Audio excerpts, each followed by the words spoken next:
How to develop wisdom. You have met someone like this. Perhaps only once. A person who did not talk much, who did not rush to fill silences, but when they finally spoke, something in the room changed. Their words landed differently. They were not smarter than everyone else. They were not more educated. But they saw things the rest of us kept missing, the way a person standing on a hill sees the whole road while the travelers below see only the next bend. You walked away from that conversation feeling strangely calm, and strangely exposed, as if they had read a page of you that you had never shown anyone. That quality has a name, and it is one of the oldest words in every human language. Wisdom.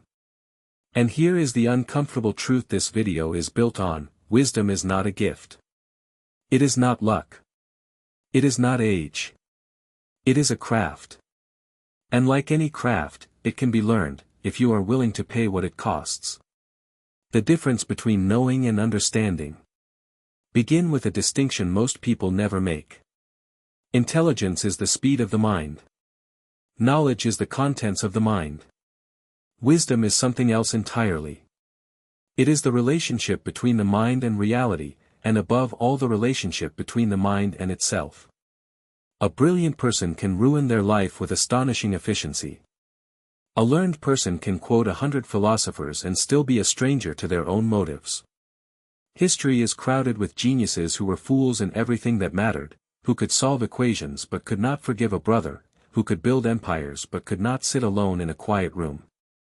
Wisdom is not knowing many things. It is knowing which things matter, knowing what you actually control, knowing when to speak and when your words will only feed the fire. It is judgment, weighted with experience, softened by compassion, and aimed at the long run rather than the loud moment. Intelligence asks, can this be done? Wisdom asks, should it be done, and what will it make of me if I do it? The first question can be answered quickly. The second question takes a lifetime, and that is exactly the point. Why wisdom cannot be rushed. We live inside a strange promise, the promise that everything can be accelerated. Learn a language in 30 days. Master a skill in a weekend. And because we believe this promise, we quietly assume wisdom must have a shortcut too, some book, some retreat, some 7-step method. But wisdom is one of the few things in human life that refuses to be compressed, because its raw material is not information. Its raw material is time, lived through and then digested. You can memorize the lesson of a failed marriage in one sentence. You cannot understand it in one sentence.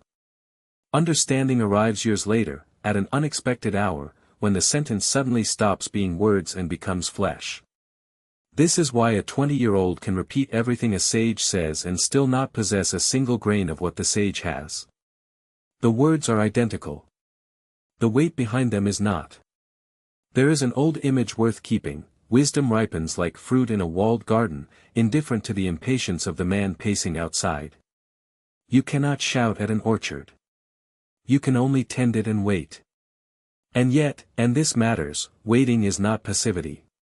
The tending is everything. Time alone makes people old.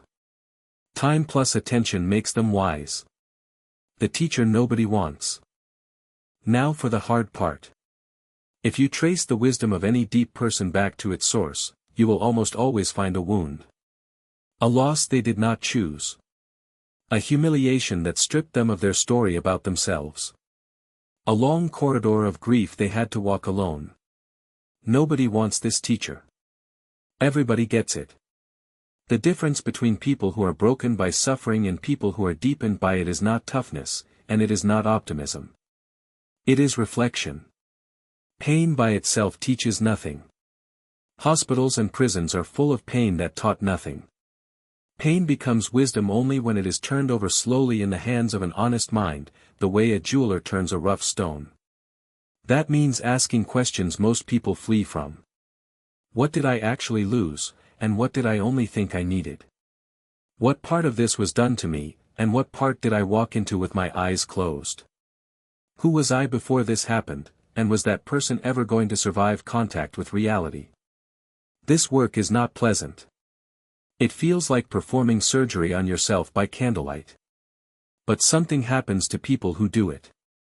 Their suffering stops being a private catastrophe and becomes a lens. They begin to recognize pain in others before it is spoken. They stop being surprised by human weakness, and they stop being cruel about it. The wound closes, but it closes into an eye.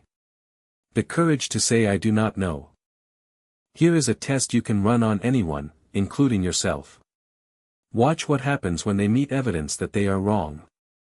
The unwise mind treats being wrong as an attack and reaches for a weapon.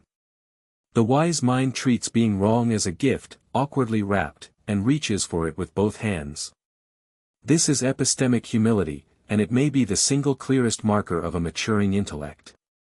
It does not mean believing nothing. It does not mean drowning in doubt. It means holding your beliefs the way you hold a bird, firmly enough that it does not escape, gently enough that you do not crush it. The ancient philosophers noticed something strange. The wisest man in Athens was the one who insisted he knew nothing, while the confident men around him knew everything and understood none of it. That pattern has never changed.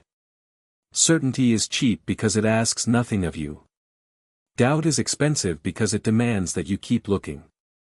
So practice the sentence that modern life has almost made extinct. I do not know. Say it plainly, without shame, without rushing to cover it with an opinion. Every time you say it honestly, you have told the truth, and you have left a door open through which something real can enter. The fool's mind is a fortress. The wise mind is a harbor. Other people's lives. You will not live long enough to make every mistake yourself. This is either a tragedy or a mercy, depending on what you do with it. The wise treat it as a mercy, because they have discovered a form of wealth that is lying around unguarded, other people's experience. Every older person you know is carrying decades of expensive lessons they would give away for the price of a sincere question. Every biography is a complete experiment in being human, with the results published. Every failed friendship in your circle, every marriage that quietly worked for 40 years, every colleague who chased status and caught it and found it hollow, all of it is data, free to anyone humble enough to study it. Most people cannot collect this wealth for one reason. To learn from another person's life, you must first believe their life has something to teach you, and pride whispers that your case is different, that their failure will not be yours, that the old warnings are for other people. Pride is wrong about this every single time. So become a student of lives. When you meet someone at 70, do not ask what they do. Ask what they regret, and what they no longer worry about, and watch their face during the second question. The library of human experience is open all night. The wise are simply the ones who keep going in. The uses of silence. Everything we have talked about, reflection, humility, learning from lives, requires a condition that has become the rarest resource in the modern world. Interior silence. Not the absence of sound, but the absence of input, the state in which your mind finally stops receiving and starts digesting. Consider what a strange creature the modern person has become, reaching for a screen in every gap, terrified of a slow elevator, filling every walk with voices. We have built a civilization where a person can go years without meeting their own thoughts. And wisdom simply cannot form under those conditions, for the same reason a lake cannot become clear while you are stirring it. The old contemplatives across every tradition kept discovering the same thing in their cells and caves and gardens. When a person finally sits still with themselves, the first visitor is discomfort, the second is boredom, and the third, if they endure the first two, is clarity.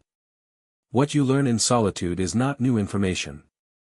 It is what you actually think, underneath what you are supposed to think. It is which of your desires are yours and which were installed by others. Nobody can tell you these things. They only surface in stillness, the way stars only appear when the city lights go out. Solitude is not loneliness. Loneliness is the poverty of being without others. Solitude is the wealth of finally being with yourself. Acting in the fog. There is a counterfeit version of wisdom that must be named, because it traps sincere people. It is the endless deferral of action in the name of thinking things through. Wisdom is not the elimination of uncertainty. It is the capacity to act well inside uncertainty, to make the decision when the fog refuses to lift, because the fog never fully lifts. The wise person does not know how the marriage will turn out, whether the honest word will cost the friendship, whether the leap will find ground. They act anyway, not recklessly, but with a settled heart, because they have accepted the actual terms of human life. We choose first and find out later. This is where wisdom stops being contemplation and becomes character. And it is built, like all character, out of small daily disciplines, humble ones. Keep a page where you write what you got wrong this week, and read it without flinching. Before every significant decision, ask what you will think of this choice in 10 years.